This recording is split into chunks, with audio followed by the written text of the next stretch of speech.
कुर्सीमा पुगाउने सिडिओ साहब अहिले लास कुरिराखेछ हाम्रो सरकार हेर्नुस् त्यो लास बडीको अन्त्येष्टि गर्न किन पाए छैन हामीहरू कति पीडा भोगिराखेछ हामीहरू के गर्ने अहिले हामीले पोस्टमार्टम रिपोर्ट पाउने अधिकार त छ नि त छ कि छैन कति दिन लाग्छ यति दिन लाग्छ 4 दिन लाग्छ के हो नपाउने मेरो अन्त्येष्टि आफ्नो हिन्दू संस्कार हिसाबले गरे भने आत्माको पनि त मोक्ष हुन्छ होला नि त यो हामीले मानव होइन यस्तै गर्न थियो संकल्प देवले एउटा पोइजन लगाइदियो बेचारा आरामले त मर्थ्यो नि त संकल्प कुरा त धेरै छ उहाँको हातमा निस्कदाखेरि तपाईहरुले हेर्नु होला उहाँको हातमा प्लास्टिकको झोला छ एउटा के भनेर उहाँले राति 8:30 बजे उहाँले धकाल्नु छ जेला साहबले भन्नुभयो थियो जेला साहबले के भन्नुभयो थियो उहाँले चेस खेल्ने राख्नुभयो थियो अनि हामीले लगे 4 जना त्यहाँ भित्र गेटमा तपाईले हेर्नु ल जबरजस्ती धकेले जस्तै के छिटो निस्क छिटो अनि त्यसपछि एउटा मात्रै सीसी फुटेज देखाउनु पर्छ जबकि 4-5 वटा छ गाडीमा बस्दाकोहरु पनि छ भित्र फाटफाट सबै छ अनि उहाँले के काटकुट गरेर हो कि उहाँको टाइम कसरी मिलेछ उहाँले आफै भन्नुभयो छ 7 मिनेट भित्र चेकअप भएछ अरु कही भएछ नि त 2.5 घण्टा खै मान्छे त बाटोमा कति दूरी छ जेला साहब कति दूरी छ तपाईले अब बताउनुस् कहाँ भएछ यो मृत्यु मास्क हाल्नु भयो केदारजी फेरि मास्क हाल्नु भयो तपाईले जिउँदो मान्छेको मुखमा निकाल्दाखेरि मास्क छैन मरेको मान्छेको मुखमा तपाईले मास्क लगाइदिनु भएछ अलिकता लाज गर्नुहोस् यो घटना केदारजी तपाईको यो जनता मान्नेवाला छैन जे सत्य छ त्यो बताइदिनुस् तपाईले उहाँले के भन्नुभयो छ मैले जे विज्ञप्ति आएको लेखेर मैले त बढी पनि हेर्न पाए छैन रे त्यही मैले भन्दैछु जिब्रो चापेर जुन उहाँले बोलिराख्नु भएको छ नि मेरो राम लखन त आउँदैन अरु कसैको नजाओस् यस्तो घटना नघटोस् यो कहीं न कहीं केही न केही त छ उहाँ पनि आफ्नो ठाउँको हिरो मान्छे हो के त्यस्तो आतंकवादी यस्तो कैदी हो भनेर उहाँले जे सोच्नु भयो थियो त्यो होइन त्यो अर्कै कुरा थियो यसमा तर यहाँ को मान्छे लिएर गाडी मुद्रे थियो एउटा सानो त्यो फुटेज देखाएर त्यहाँ भित्रको त्यो जेला साहब के नाम हो उहाँको त्यतिले पुग्छ जनताले मान्छन् 3 करोड जनता हाम्रो त्यो रामलखन जायसवाल यहाँको योद्धा मान्छे थियो यो रामलखन जायसवालको जुन उहाँहरूले के सोचेर मार्नु भएछ कि यसको कोही छैन तर उसको 3 करोड जनता छन् मैले भन्न चाहन्छु तपाईहरु सतर्क हुनुहोस् कहीं न कहीं केही रहस्य त छ यसको जवाब यहाँ हामीहरु खोज्छौं 3 करोड जनता लिएर अझै राम्रो तरिकाले भएन भने सतर्क हुनुहोस् तपाईहरु यो कहीं न कहीं केही त न केही रहस्य छ अब जुन तपाईले एउटा शंका जान्छ नि कि के थाहा उतैबाट के थाहा हो त हैन यो पनि एउटा सानो मैटर राजनीतिक मैटरले उहाँ पर्नु भयो तर यो उता केही हैन किनभने वीर हस्पिटलले तोप ढाक गर्नेको कारण शंका मान्छेको उता जान्छ उहाँको पोस्टमार्टम भइसकेछ पोस्टमार्टम भइसकेपछि पनि हामीहरु पोस्टमार्टम रिपोर्ट पाए छैन अन्त्येष्टि गर्न पाए छैन आज 4 दिन भइसकेछ अस्ति हामीहरु हिजो अस्ति हामीहरु त्यहाँ टिचिङ हस्पिटल गएका थिए पोस्टमार्टम भइसकेछ तपाईहरुको सब अब अन्त्येष्टि हुन्छ हामीहरु दिन मिल्दैन तपाईहरुको अन्त्येष्टि अब हामीहरु त्यही आएघाटमा गर्दिन्छौं तपाईहरु त्यही पुग्नुस् हामीहरु त्यहाँ पुगे त्यहाँ तर यहाँबाट अन्त्येष्टि गएन गाडी उहाँको अनि किन गएको छैन भने गाडी पाइएन अनि त्यसपछि फेरि भोलिपल्ट आउनुस् भोलिपल्ट जाँदाखेरि के भयो त दिनभरि त्यहाँ बसी अलिकता उहाँको त्यो बडी बुझ्ने ठाउँमा त्यो प्रक्रिया पुर्याउन पर्छ के कागज साइन गर्न पर्छ त्यहाँ पनि एउटा भाषा नमिलेर त्यहाँ मिस्टेक भयो थियो हामीले छुट्याएर साइन गरेर अब तपाईहरुको बडी जान्छ आज अन्त्येष्टिको लागि दिनभरि त्यहाँ 3-4 बजेसम्म बसे अनि गएन फेरि आर्मी जेलस सरलाई फोन लगाउँदाखेरि के भयो अहिलेसम्म आएन बडी अनि उहाँले के भन्नुभयो हामीले आर्मीलाई जिम्मा दिइसकेछ अनि आर्मीले अब जे गर्छ आर्मीलाई फोन गर्दाखेरि तपाईले अब कहिले हुन्छ अब तपाईको आज अन्त्येष्टि हुन्न सिडिओ साहबले रोक्नु पर्छ सिडिओ साहबले किन रोक्नु पर्छ थाहा छैन अब यसको प्रक्रिया अझै के छ त्यो पनि थाहा छैन हैन अनि त्यसपछि सिडिओ साहबलाई पनि हामीले कन्ट्याक्ट गर्न खोजेकै हो उहाँसित भेट भएकै छैन फोन पनि उठेन उहाँको अब कारण के होला उहाँ बिजी भएर हो कि के भएर थाहा छैन तर आज पोस्टमार्टम भएको 3 दिन जति 3 या 4 दिन भइसकेछ अहिलेसम्म उहाँको पोस्टमार्टम हाम्रो समूहमा के हुन्छ भने भोलि 10 गातर बन्छ हामीहरु 10 गातरको भोलि चोखो हुने टाइममा अहिले हामीले बडी पनि अन्त्येष्टि गर्न पाए छैनौं ए सरकार यो के भइरहेको छ यो देशमा गृहमन्त्रीजी एउटा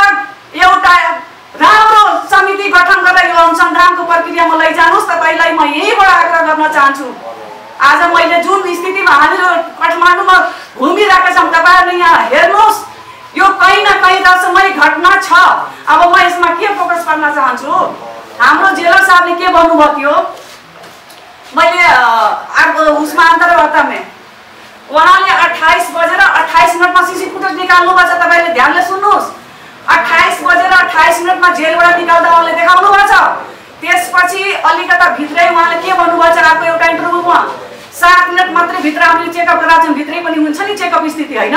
7 बजे त्यहाँ उहाँले लिएर आउनु भएको छ। 7 मिनट मात्रै मैले हटाइदिन्छु नि त, 28 थप दिन्छ भने 8:28 मिनट निकालेको मान्छे यो डाकाहरूले कहीँ न कहीँ छ नि। यहाँ त मेरो राम लखन गएछ, अरू कसैको राम लखन नजाउँ के, मेरै जित होस्, मलाई छैन त्यस्तो। तर तपाईँहरूले सतर्क हुनुहोस्, जनताहरू कहीँ न कहीँ केही छ, कहीँ न कहीँ केही छ।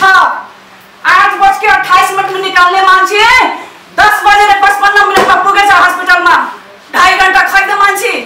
त्यो हस्पिटलले किन सीसीटीभीमा देखाएन? यो केदार सेन्चुरीले के बोल्नुपर्छ? खैदौ त्यहाँको उहाँको त्यहाँ सीसीटीभी छैन, त्यहाँबाट 28 बजे निकालेको 2.5 घन्टा खैद त्यो मान्छे। चेकअप त भइ छैन हस्पिटलमा। उहाँको इन्टरभ्यूमा आएको थियो, 7 मिनट मात्रै हामीले देखेँ, श्वास प्रश्वासको समस्या थियो, त्यही भएर हामीले त्यहाँ पठाइदिएको। 2.5 घन्टा तपाईँले आफै निकाल्नुहोस् त टाइम। के यो सत्य लाग्छ? उहाँले यस्तो कुरा भन्दाखेरि लाज लाग्दैन? उहाँले के भन्नुभएको छ, मैले जे पढेर आएको छ, जे मैले देखेछु त्यही मैले भन्दैछु। अरे डाक्टर साहब, कस्तो झोले डाक्टर तपाईँले बडीले के भनिराखेको छ? तपाईँको के हो यस्तो? या त तपाईँ भन्नुहोस् चोटपटक लगाएर आएको थियो, बिराटको कुरै छैन। अनि 1 घन्टामा उहाँ के भन्नुभएको छ, ऋषि धमलाजीको इन्टरभ्यू मैले सुनेको थिएँ, उहाँलाई केही पनि थिएन, अलिकता आँखाको नानी शून्य थियो। एउटा शङ्कास्पद कुरा। अब तपाईँले पोइन्ट समात्नुहोस्। 5 तपाईँको वीर हस्पिटल र जेल सेन्टर 5 मिनट लाग्छ के, 500 मिटरको दूरी छ।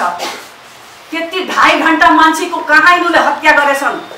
हत्या गर्न थियो भने पोइजन दिएर मारे हुन्थ्यो नि त। यस्तो पनि हत्या को मान्छे यस्तो गरेछ? त्यो त शङ्कास्पद हत्या नै हो, हत्या नै हो। त्यहाँ उहाँको जुन विज्ञप्ति दिइराख्नु भएको छ, खै त उहाँको सीसी फुटेज? मुखले बोलेर हुन्छ केदारजी, मुखले बोलेर हुन्छ केदारजी? तपाईँले लास झार्नु भएको थियो भने खै त तपाईँको सीसी फुटेज? को मान्छे लिएर गाडी मुद्रे थियो? एउटा सानो त्यो फुटेज देखाएर त्यहाँभित्रको त्यो जेलर साहब के नाम हो उहाँको, त्यतिले पुग्छ, जनताले मान्छन्। 3 करोड जनता हाम्रो। त्यो राम लखन जायसवाल यहाँको योद्धा मान्छे थियो। यो राम लखन जायसवालको जुन उहाँहरूले के सोचेर मार्नु भएको छ कि यसको कोही छैन, तर उसको 3 करोड जनता छन्। मैले भन्न चाहन्छु, तपाईँहरू सतर्क हुनुहोस्, कहीँ न कहीँ केही रहस्य त छ। या त वीर हस्पिटलको छ या त त्यसको छ। अब जुन मान्छेको किन त्यो केदार सरले किन निकाल्नु भएको छैन, जुन मान्छेको बडीले भनिन्छ ठिक छ, उहाँले भन्नुभएको छ सब परीक्षणको लागि हामीले यहाँ सुताइदिएँ। ए केदार सर, सब परीक्षण कहाँबाट लिनुभयो? मृत आत्माको मुखमा 2टा यो छ, सब कहाँबाट लिनुभयो? आँखाबाट लिनुभयो कि यही बाक्सबाट लिनुभएको छ? मृत आत्माको बडीमा मास्क छ, क्या त्यहाँ सबले तपाईँले मास्क लगाइदिनु भएको थियो कि के हो? एउटा शङ्कास्पद कुरा। त्यहाँबाट सीसीटीभीमा के देखाएको छ, उहाँले यहाँ घाँटीमा लगाएर निस्नु भएको छ, यहाँ आउँदा 3टा छ। त्यसैले वीर हस्पिटलले जानकारी त होला। यस्तो घटना त छ। अब यो घटना कहाँ घटिरहेछ मलाई थाहा छैन, यसको दोषी कहाँ छन्? यो दोषीलाई निकाल्नै पर्छ। तपाईँ काठमाडौँवासीहरू ठुलो देशमा ठुलो घटना जस्तो लागेछ कि मलाई। म फेसबुकमा हेरिरहेको थिएँ, यस्तो हुन्छ, मैले यो बकवास हो, मान्छे त्यतिकै भाइरल हुनको लागि हालिदिन्छन् के।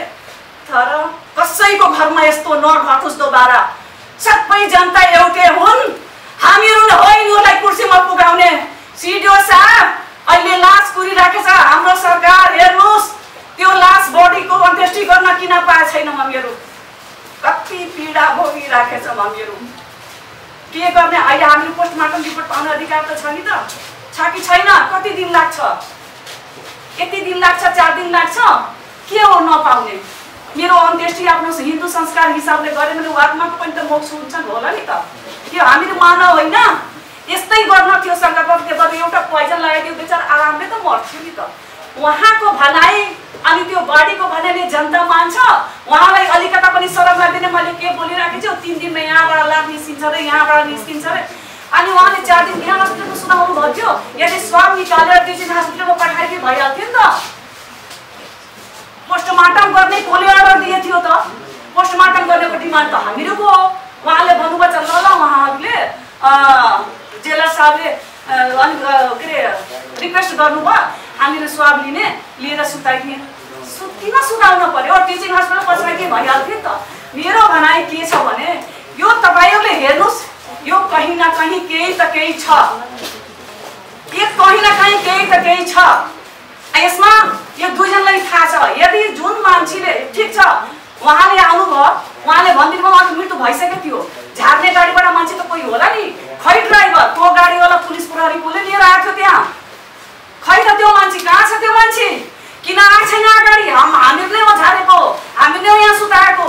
उहाँले भन्नुभयो हामीले स्वाब निकालेर यहाँ राख्ने, मुखमा त मास्क छ, के मरेको मान्छेले स्वाब निकालेर फेरि मुखमा मास्क हाल्नु भयो के दाजु? फेरि मास्क हाल्नु भयो तपाईँले? जिउँदो मान्छेको मुखमा निकाल्दाखेरि मास्क छैन, मरेको मान्छेको मुखमा तपाईँले मास्क लगाइदिनु भएको छ। अलिकता लाज गर्नुहोस्। यो घटना केदारजी तपाईँको यो जनता मान्नेवाला छैन। जे सत्य छ त्यो बताइदिनुहोस्। तपाईँले उहाँले के भन्नुभएको छ? मैले जे विज्ञप्ति आएको लेखेर मैले त बढी पनि हेर्न पाएको छैन रे, त्यही मैले भनिदिएछु। जिब्रो चापेर जुन उहाँले बोलिराख्नु भएको छ नि, मेरो राम लखन त आउँदैन, अरू कसैको नजाओस्, यस्तो घटना नघटोस्। यो कहीं न कहीं त छ। उहाँ पनि आफ्नो ठाउँको हिरो मान्छे हो के, त्यस्तो आतंकवादी यस्तो कैदी हो भनेर उहाँले जे सोच्नु भयो त्यो होइन, त्यो अर्कै कुरा थियो यसमा। तर यहाँ जब मरेको मान्छे उहाँले राख्नु भएको छ अनि सीसी फुटेज किन निकाल्नु भएको छैन? शङ्का यहाँ छ। मुखले विज्ञप्ति संयुक्त विज्ञप्ति निकालेर हुन्छ त? जनताले मान्नेवाला छ त? यसको अनुसन्धान समिति गठन गरेर म यही सरकारबाट यहीबाट हाम्रो गृह मन्त्रीजी तपाईसित आग्रह छ, अनुसन्धान समिति गठन गरेर यो अपराधीलाई कठोर से कठोर सजा दिनुस् तपाईहरुले, ताकि यो फेरि बदनाम नहोस् यो जेल र वीर हस्पिटल। तपाईले अनुसन्धान गर्नुस् के त्यसमा अरु कोही दोषी होला कि? कहीं न कहीं त रहस्य छ। किन मौन बसेछ? किन सीसी फुटेज निकाले छैन वीर हस्पिटलले? सबै लिन त्यो बडी पठाइदिए भइहाल्थ्यो नि त। 3 दिन किन सुताएको छ त्यहाँ? उनीहरूले एउटा रिपोर्टले के भन्नुभएको छ? पोस्टमार्टमको लागि राखे रे। पोस्टमार्टम त गर्ने हामीहरुको भन्ने अधिकार हो नि। ल अब मलाई शंका लागेछ, पोस्टमार्टम गरिदिनुस्। पोस्टमार्टम पनि गरिदिने, स्वाब पनि। अनि स्वाब कहाँबाट निकालेछ? यहाँ त दुईटै मार्क्स लागेछ उहाँको फेसमा। के हो यस्तो रहस्यमय? अलिकता हामीहरु पनि जानौँ न के हो? तपाईलाई के लागेछ? मलाई त बुझ्नै गाह्रो पर्छ। अनि त्यही 8:30 बजे 11 बजे मान्छेले राम्रो नमस्ते गरेर फेस तपाईले हेर्नु होला, उहाँले राम्रो नमस्ते गरेर हिँडिराख्नु पर्छ। गेटबाट छिराउँदाखेरि जस्तो लाग्छ जबरजस्ती 4 जना मिलेर घाटेका छन्, छिटो निस्कु। अनि उ बेचारा फर्केर यसरी नमस्ते गर्नुपर्छ है, मुखमा मास्क छैन है। अनि त्यही 8:30 अनि पुग्दा 11:55 मा 10:55 मा वीर हस्पिटलमा। यो कहाँको यो पछ यो नेपाली जनताहरूलाई यदि कोरोना दीर्घ रोगी उहाँले भन्नुभयो छ, उहाँ दीर्घ खैतपुरजी के उपचार गर्नुभयो? के भनेर डाक्टर गर्नुपर्छ वीर हस्पिटलभित्र? खैतपुरजी हामीले केही पाएको छैनौँ। त्यहाँ भन्दाखेरि तपाईँहरूले जेलरसित माग्नुहोस्। जेलरसित भन्दाखेरि तपाईँले अब टिचिङ हस्पिटल जानुहोस्। यो प्रक्रिया घुमाउन के यो काण्ड रहस्य घुमाउनको लागि हो?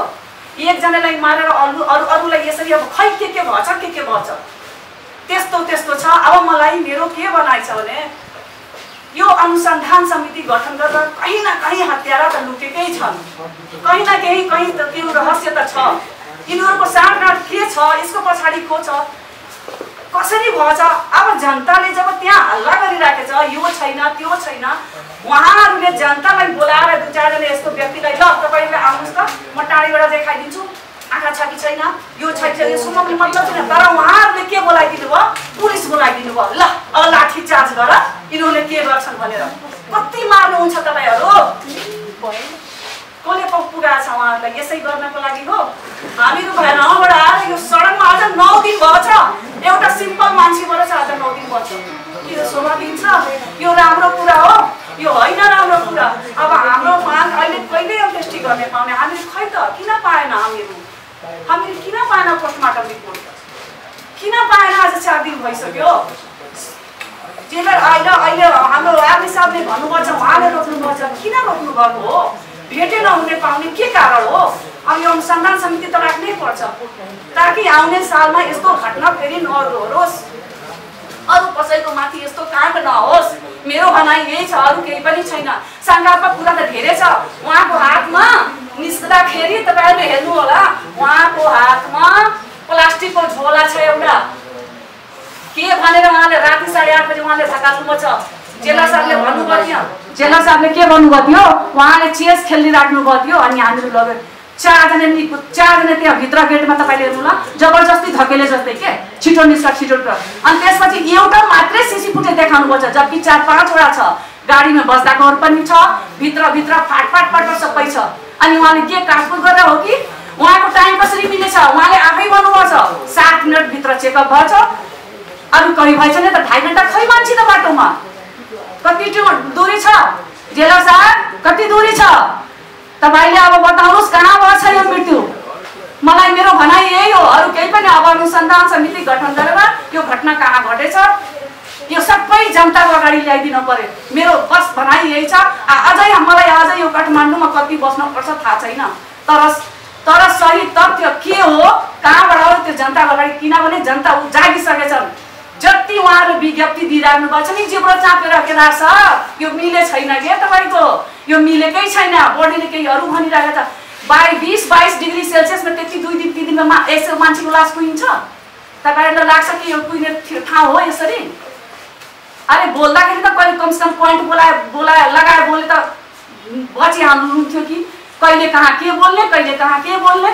जिउँदो मान्छेको मुखमा माक्सै छैन, स्वाद निकालेपछि माक्स लगाइदिन्छ, मृत्युमा यो शोभा दिन्छ। मलाई लाग्दैन, यसको अनुसन्धान हुनैपर्छ।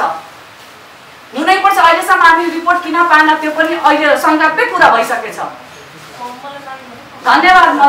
अरू मरे पोइन्ट त धेरै छ, तर मलाई अब मेरो पोस्टमार्टम रिपोर्ट अनि बडी अन्त्येष्टि भोलि 10 दिनमा हामी चोखो दिउन टाइममा हामीले बडी जलाउन पाए छैन। यसको जवाब यहाँ हामीहरू खोज्छौँ 3 करोड जनता लिएर। अझै राम्रो तरिकाले भएन भने सतर्क हुनुहोस् तपाईँहरू। यो कहीँ न कहीँ केही त न केही रहस्य छ। अब जुन तपाईँले एउटा शङ्का जान्छ नि कि के थाहा उतैबाट के थाहा हो त होइन, यो पनि एउटा सानो म्याटर, राजनीतिक म्याटरले उहाँ पर्नुभएको थियो। तर यो उता केही होइन, किनभने वीर हस्पिटलले तोप ढाक गर्नेको कारण शङ्का मान्छेको उता जान्छ।